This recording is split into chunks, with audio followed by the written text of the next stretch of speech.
গুলটে মামা।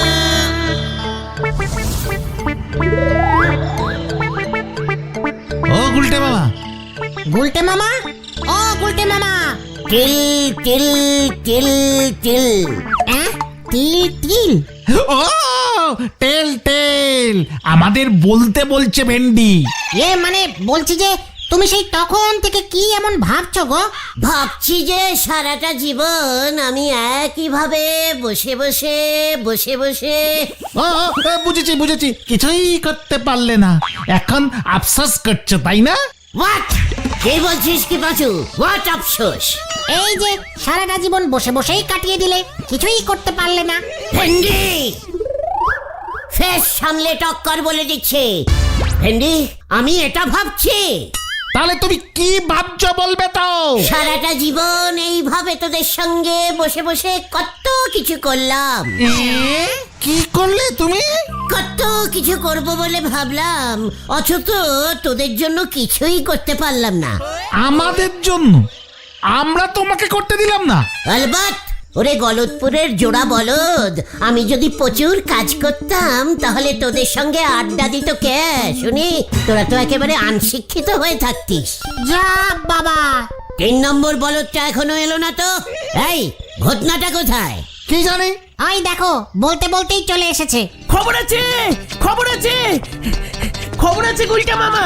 হোয়াট খবর? নদে পাড়ায় তো লোকে লোকারণ্য, শহর থেকেও কত লোকজন আসছে, নেতা মন্ত্রী টিভির লোক। হোয়াট? কেন? কি হয়েছে রে খতম? শহীদ হয়েছে শহীদ। ওই যে নদে পাড়ায় রঘুবীরদা মিলিটারিতে চাকরি করতেন না, গত পরশু দেশের বর্ডারে উগ্রপন্থীর সঙ্গে গুলির লড়াইয়ে রঘুবীরদার গুলি লেগেছে। রঘুবীরদা না মারা গেছেন। কি বলছিস কি খতম? হ্যাঁ গো, রঘুবীরদাকে নিয়ে এসেছে, তাই এত লোকজন। দেশের জন্য প্রাণ দিল রঘুবীর দা। রঘুবীর দা শহীদ হলো, আমরা কোনোদিন রঘুবীর দাকে ভুলবো না। ওই উগ্রপন্থীগুলোর কি হলো রে? শুনলাম রঘুবীরদা একাই 3টেকে শেষ করেছে, বাকিগুলো ভয় পালিয়েছে। একটাকেও ছাড়া যাবে না, একটাকেও না। ওরা জানে না আমি এখনো বেঁচে আছি। এই থাক থাক থাক, তুমি শান্ত হও, তুমি শান্ত হও গুলটে মামা। না না, আমি কিছুতেই শান্ত হতে পারছি না, মাথায় আমার আগুন জ্বলছে। তাহলে নরদার দোকানে চলো, মাথার আগুনটা নিভিয়ে আসি। ঠিক বলেছিস, চল, কামান কামান।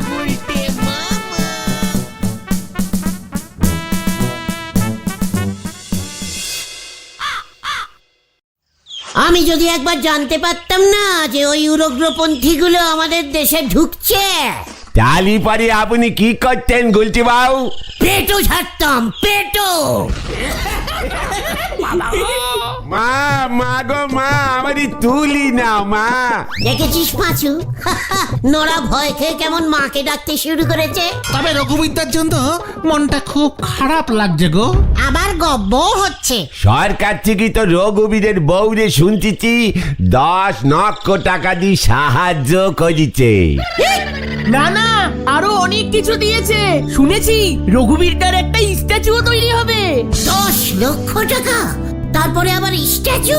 হ্যাঁ, তাতে কি হলো? দেশের জন্য শহীদ হয়েছেন রঘুবিদ্যা, তার স্ট্যাচু হবে নাকি কি তোমার স্ট্যাচু হবে?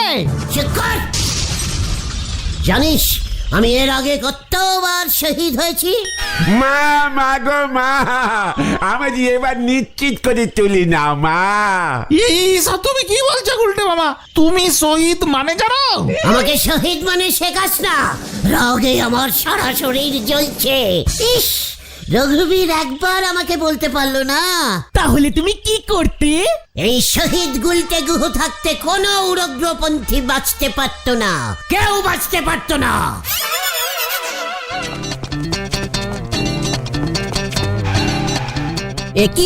একই এখানে আবার কি হলো? কেন রে, কোথায় আবার কি হবে ঢিলা?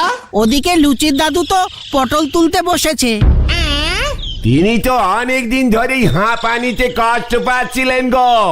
বলাই ডাক্তার এসেছিল, বলে গেছে আর মাত্র কয়েক ঘন্টা, তারপরেই। পাঁচু, লুচির দাদু শহীদ হয়ে যাচ্ছে আর আমরা এখানে বসে আছি। কভি নাহি। তাড়াতাড়ি যাও, শ্মশানে গেলে সেরাদের নিমন্ত্রণ কনফার্ম পাবে। চুপ কর, শ্মশানে যাওয়া আমাদের কর্তব্য। পাঁচু, হরিপাপ হরিপাপ। আপনি কেমন নন্দ ভন্ড লোক গুলটি বাবু। এই হারাধন বাবু তো এখনো বেঁচে আছে, এখনই সব অনুক্ষণে কথা কেন বলতেছেন শুনি? নরা, ভুলে যাস না, হারাধন দাও দেশের জন্যই পান দিচ্ছেন, শহীদ হচ্ছেন। পাঁচু, চলে আয়। কিউক কিউক। যা যা বাবা, এই চল রে। বোঝো ঠেলা, এ কেমন নন্দ ভন্ড নোক, এর মাথায় এখন শহীদ কথাটা ঢুকিছে, যারে তারি এখন শহীদ বলতেছে। পেটে বিদ্যে না থাকলে পরে লোকজনের এমন অবস্থাই হয়। আন্টি বলিছে হারি, কাটতে ছুটেছে দাড়ি। হরি বল।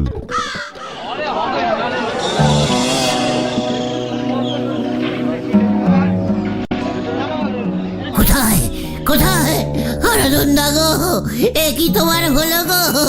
তুমি চলে গেলে গো। দাদু এখনো মরেনি, বেঁচে আছে। হ্যাঁ, গুলটে মামা, ও গুলটে মামা, ওটো ওটো ওটো। না মানে বলাই ডাক্তার যে বললো। ঠিক আছে, আসলে খবরটা পেয়ে ছুটে আসলাম কাকা। হারাধন দা আমাদের দেশের মানে আমাদের পাড়ার লোক, পাড়াতেই সারা জীবন দিল, শহীদ হয়ে যাচ্ছে তো। অত সারাটারে বার করছো ঘর থেকে, চুপচাপ শুয়ে আছি, আইসা ডিস্টার্ব করতেছে। হারাধন দা এখনো কথা বলছে, শহীদ হয়নি এখনো। ও গুলটে মামা, বাড়ি চলো বাড়ি চলো।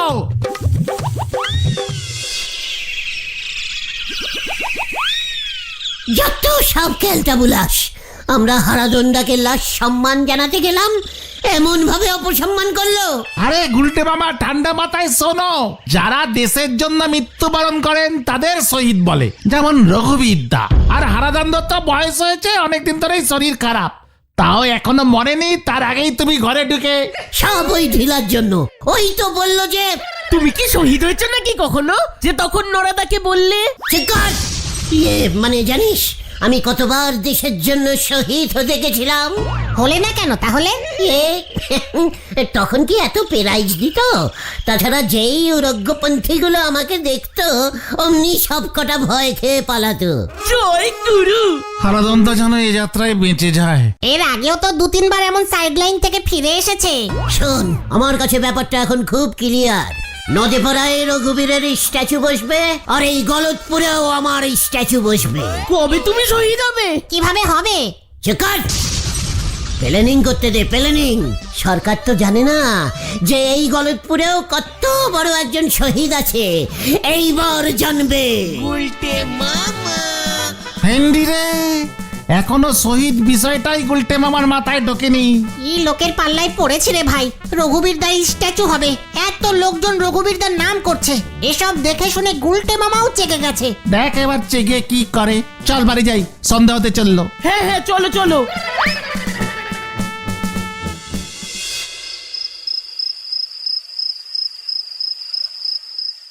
এই যে বুড়ো, এবার কিন্তু তোকে নিয়েই যাব। এই নিয়ে 3 বার আসলাম কিন্তু। আরে মনে হইতাছে এইবারও যাবো না, তুই ফিরা যা। ওই বলাই ডাক্তার কইলেই হলো, অত সহজে আমি যাইতাছি না। সর্বনাশ হয়ে যাবে দাদু, সর্বনাশ হয়ে যাবে। এবার খালি হাতে ফিরলে যমরাজা আমার চাকরি খেয়ে নেবে, বউ বাচ্চা নিয়ে না খেয়ে মরবো দাদু। আচ্ছা ঠিক আছে, কান্দিস না, আমার বদলে তুই তুই অন্য কাউরে লয়ে যা। কাকে নিয়ে যাব? এই গলতপুর থেকে লিস্টে তো অন্য কারোর নাম নেই আজকে। তাতে আমার কি, আমি যাইতেছি না। আর 7 দিন পরে আমার 100 হইব, ভাবতে পারতো? তীরে আইসা তোরই ডুবাবো নাকি? এ আমি কি বিপদে পড়লাম? শহীদ হয়ে আমাকে দেখিয়ে দিতেই হবে, যেভাবেই হোক গলতপুরে আমার একটা স্ট্যাচু বসাতেই হবে, বসাতেই হবে।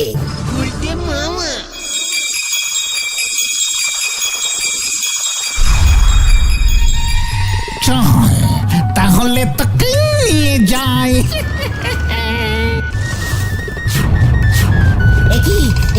কে তুই? জামদূত অনেকক্ষণ ধরে শুনছি তোর শহীদ হবার ইচ্ছা। চল তাহলে।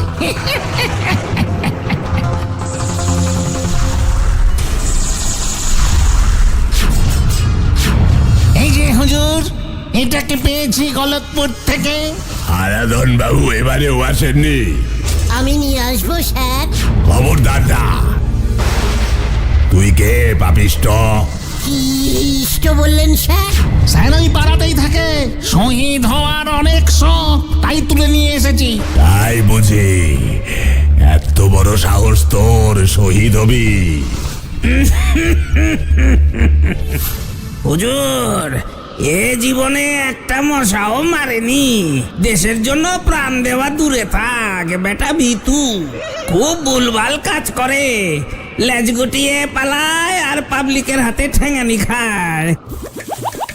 তবে তবে লোক এমনি ভালো। স্যার এই বুড়োটাকে? চিত্রগুপ্ত পৃথিবীর সব মানুষের কাজকর্মের রেকর্ডও রাখে। ভুল রেকর্ড রাখছে স্যার। আমি খুব সাহসী, আমার নামে স্ট্যাচু হবে।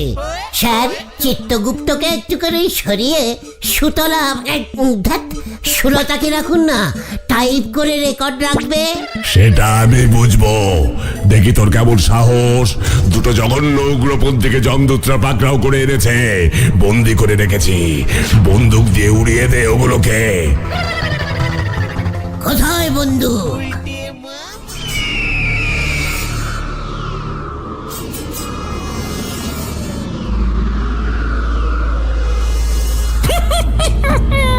চালা চালা গুলি এবার, চালা দেখি তোর কেমন সাহস।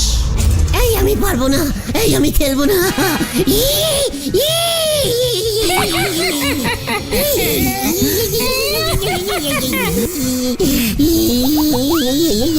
যমরাজের অর্ডার, চালা গুলি চালা।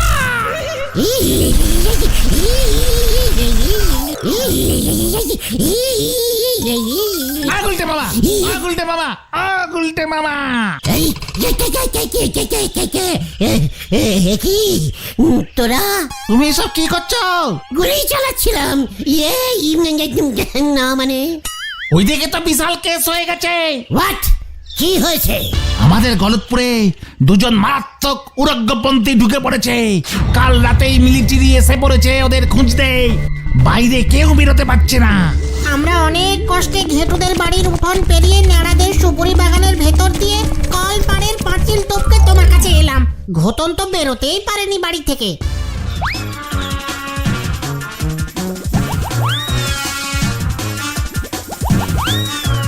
এই বলছিস কি উগ্রপন্থী ঢুকেছে? মিলিটারিরাও এসে পড়েছে। ইয়ে মানে উগ্রপন্থী গুলো কোথায় আছে কিছু জানিস? আমরা কি করে জানবো? পাঁচু বাড়ি চল। ইয়ে মানে আমাকে ছেড়ে যাস না। যাব বাবা, তুমি ভয় খেয়ে গেলে? এই যে বললে তুমি পেটো ঝেড়ে এমন কত উগ্রপন্থীকে সাহায্য করেছ। আলবাত করেছি। তাহলে আমাদের গলতপুরে যে উগ্রপন্থীগুলো ঢুকেছে ওগুলো শায়েস্তা করো দেখি। ইয়ে মানে মিলিটারি, এই না মানে মিলিটেরিয়ানরা কি করতে আছে? উনি বাবা, ও বাবা গো, পেটটা কি মোচড় দিল রে। পাঁচুরে চল, উগ্রপন্থী শায়েস্তা করার কথা শুনে এই পেট মোচড় দিয়েছে। এই গুলটি মামা সাবধানে থাকো। এই নরাদা কিন্তু দোকান খোলেনি, বেরিও না, আমরা গেলাম। এই হদ্দ গ্রামেও মিলিটারি আমাদের পিছু নিয়েছে। এবার তাহলে কোথায় পালাবি? না না, এভাবে পালিয়ে বাঁচা যাবে না। এবার আমাদের অন্য কোনো প্ল্যান বের করতে হবে। কি প্ল্যান? কোনো একটাকে ঢাল বানাতে হবে আমাদের। আমাদের দলের লোককে মারবার বদলা আমরা নেবই। কিন্তু কিভাবে? ঢাল পাবি কোথায়? এই চুপ, ওই দেখ।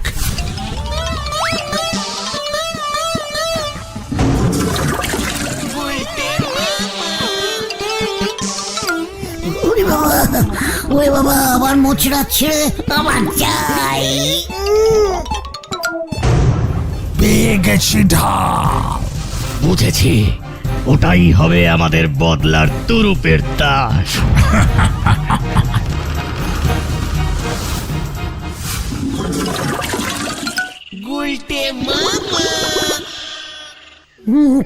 পাড়ায় উগ্রপন্থী ঢুকে পড়েছে।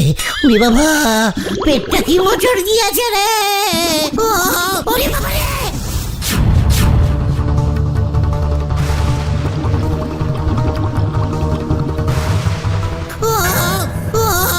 ওরে বাবা রে! ও বাবা! এই ধরাটাকে ধর ধর। ওরে বাবা রে! ওরে বাবা!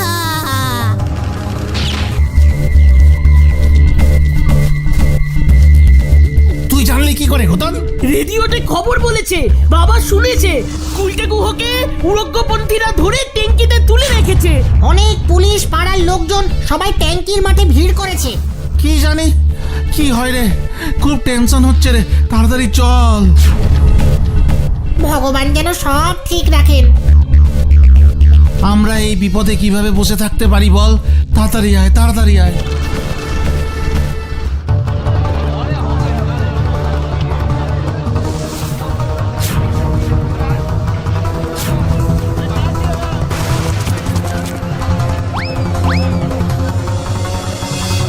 আপনারা কি চাইছেন? বদলা। কিসের বদলা? ওই রঘুবীর আমাদের যতজনের প্রাণ নিয়েছে, আমরাও ততজনকে নিকেশ করব। সাধারণ মানুষকে ছেড়ে দিন, সাহস থাকে তো আমাদের সঙ্গে মুখোমুখি যুদ্ধ করুন। যুদ্ধ হবে, তবে আমরা এখন বদলা চাই। এই গ্রামের আরো 2 জন লোককে আমাদের চাই। আমরা 10 গুনব। এই আমার হাতের রিমোট। যদি এই 2 জন লোক এই মুহূর্তে না আসে, তাহলে আমরা এটাকে উড়িয়ে দেব।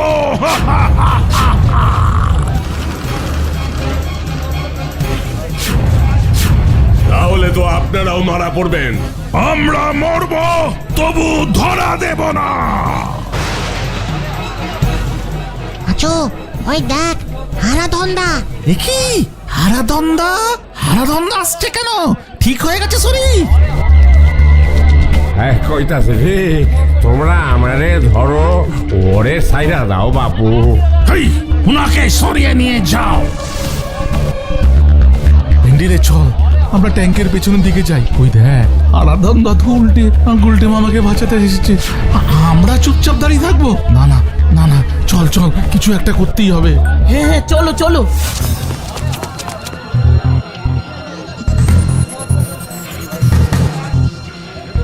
পাঁচ, ছয়, সাত, আট।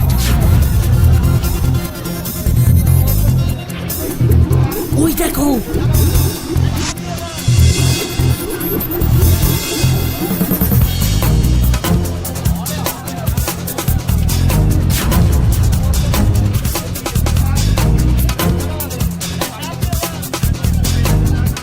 এর মাসুল তোদের দিতে হবে, আমরা তোদের ছাড়বো না। নয়।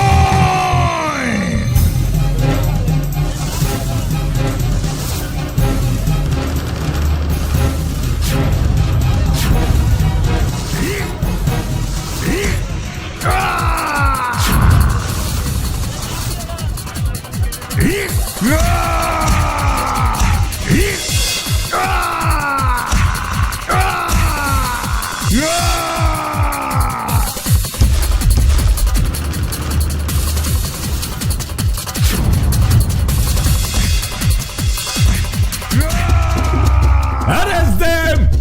কেউ গুলি চালাবে না। ওই দেখো পাচুদা। গুলটে মামা, দূর হটো।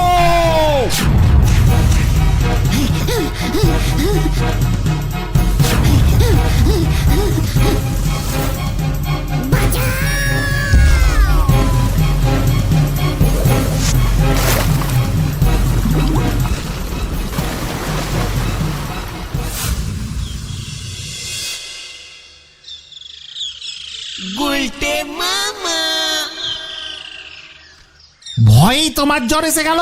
এবার দেখলে তো দূর থেকে বলা কত সহজ। রঘুবীরদার মতো সাহসী সৈনিকরা কিভাবে প্রতিদিন লড়াই করছে, কত ঝুঁকি নিয়ে। আজ মিলিটারির দাদারা নিজেদের প্রাণের ঝুঁকি নিয়ে তোমাকে বাঁচালো। এইভাবেই ওনারা আমাদের দেশকে বাঁচাচ্ছেন। আমি আর শহীদ হতে চাই না রে, তাহলে তুমি কি হতে চাও গুলটে মামা? শুধু স্ট্যাচু। গুলটে মামা কি যা! ওরে বাবা গো, ওরে বাবা।